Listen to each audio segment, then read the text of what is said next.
안녕하세요. 2025년 우리 교육의 대격변이 찾아옵니다. 디지털 교과서, 고교학점제, 자사고 외고 국제고 전환, 그리고 공무원 시험 개편까지 이제 대한민국의 교육은 한 단계 도약을 꿈꾸고 있는데요. 오늘은 이 변화들이 어떤 모습인지, 그리고 각각의 장단점은 무엇인지 깊이 살펴보도록 하겠습니다. 그럼 시작해볼까요? 1. 디지털 교과서의 도입. 첫 번째로 알아볼 변화는 디지털 교과서의 도입입니다. 2025년부터 초등학교, 중학교 1학년, 고등학교 1학년 학생들이 국어, 영어, 수학, 정보 등의 과목에서 디지털 교과서를 사용하게 됩니다. 디지털 교과서는 기존의 종이 교과서를 완전히 대체하는 것은 아닙니다. 학생들은 디지털 교과서를 보조도구로 활용하며 동영상, 3D 모델링, 실시간 퀴즈 등 다양한 콘텐츠를 통해 수업을 진행할 수 있게 됩니다. 이 변화를 지원하기 위해 정부는 모든 학교에 기가급 무선망을 설치하고 학생들에게 디지털 기기를 제공한다고 밝혔습니다. 장점. 학습의 흥미 증가, 학생들이 시청각 자료를 활용해 수업을 더 재미있게 느낄 수 있습니다. 4차 산업혁명 대비 디지털 기기와 기술 활용 능력을 자연스럽게 배울 수 있습니다. 환경보호 종이 사용이 줄어들어 환경보호에 기여할 수 있습니다. 단점. 디지털 격차, 경제적 여건에 따라 디지털 기기 사용이 익숙하지 않은 학생이 뒤처질 가능성이 있습니다. 건강 문제, 기기의 과도한 사용으로 시력 저하나 자세 불균형 등의 문제가 발생할 수 있습니다. 기술 의존성, 학생들이 기술에 과도하게 의존하게 될 위험도 존재합니다. 2. 고교학점제의 전면 도입. 다음은 고교학점제의 전면 도입입니다. 2025년부터 고등학교에서는 대학처럼 학점제를 시행하며 학생들은 최소 192학점을 이수해야 졸업할 수 있습니다. 어떻게 달라질까요? 학생들은 자신의 진로와 적성에 따라 원하는 과목을 선택해 시간표를 구성할 수 있습니다. 예를 들어 공학을 꿈꾸는 학생은 과학과 수학에 집중하고 예술에 관심 있는 학생은 미술이나 음악과 같은 과목을 더 많이 선택할 수 있습니다. 학점 취득 기준도 명확해졌습니다.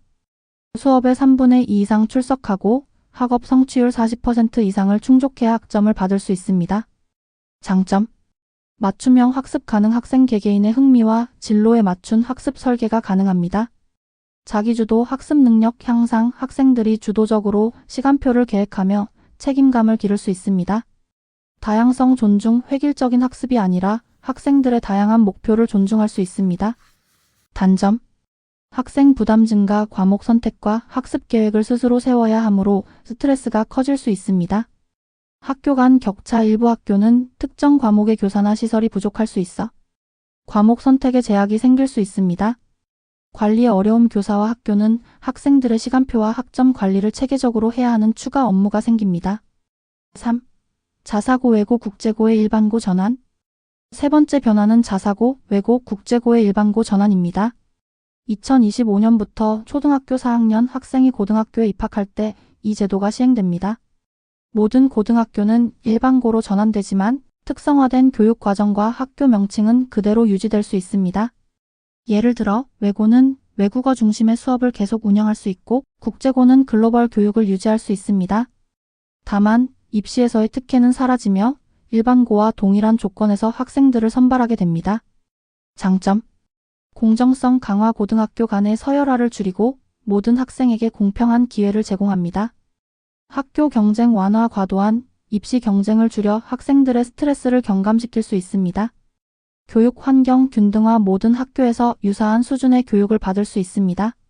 단점. 다양성 축소, 특정 분야에 관심 있는 학생들에게 특화된 교육 기회가 줄어들 수 있습니다. 혼란 가능성, 전환 초기 학교와 학부모 간 혼란이 발생할 수 있습니다. 기존 명문 학교의 반발, 명성이 높은 학교들의 반발이 제도 시행에 영향을 미칠 수 있습니다. 4. 공무원 시험의 실무 중심 개편. 마지막으로 공무원 시험에도 변화가 찾아옵니다. 2025년부터 9급 공무원 시험에서 국어와 영어 과목은 암기형 문제 대신 실무 중심의 문제를 통해 평가됩니다. 예를 들어 국어 시험에서는 비판적 사고력과 글쓰기 능력을, 영어 시험에서는 실질적인 업무 수행에 필요한 회화나 비즈니스 영어를 평가하게 됩니다. 장점. 실무 역량 강화, 실제 공무원 업무에서 요구되는 능력을 미리 확인할 수 있습니다. 시험 준비 효율화, 단순 암기보다 실무적 학습이 이루어져 실질적 준비가 가능해집니다. 현장 적응력 향상 합격 후 바로 실무에 투입되기 위한 기초 역량이 강화됩니다. 단점: 새로운 유형 적응에 어려움. 기존 학습 방식에 익숙한 수험생들에게는 적응 기간이 필요합니다.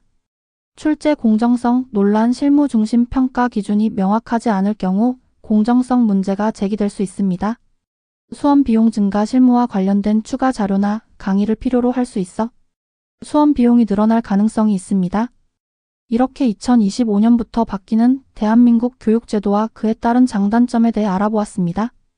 이 변화들은 학생들에게 더 나은 교육 환경을 제공하려는 목적을 가지고 있지만 도입 과정에서 해결해야 할 과제도 분명히 존재합니다. 여러분은 이 변화들에 대해 어떻게 생각하시나요? 댓글로 여러분의 생각과 궁금한 점을 남겨주세요. 구독과 좋아요, 알림 설정은 저희 채널에 큰 힘이 됩니다. 다음 영상에서 더 유익한 내용으로 다시 찾아뵙겠습니다.